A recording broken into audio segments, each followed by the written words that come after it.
আল্লামা সাইদি তুমি মরুনি, শহীদ হয়েছ তুমি এটাই জানি।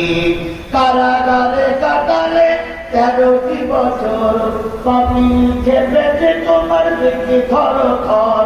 তুমি যে ছিলে মোদের নয়নের মণি, শহীদ হয়েছ তুমি এটাই জানি।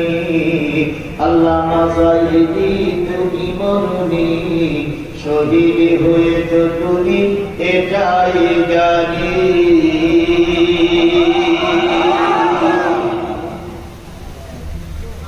আবু জেহেল বলল না, মুহাম্মদ সাল্লাল্লাহু আলাইহি ওয়াসাল্লাম এসে গেছেন। আবু জেহেল চাকরি পেয়ে গেছে।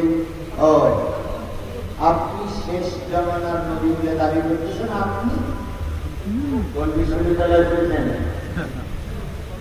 কার কাছে সবক নিয়েছেন?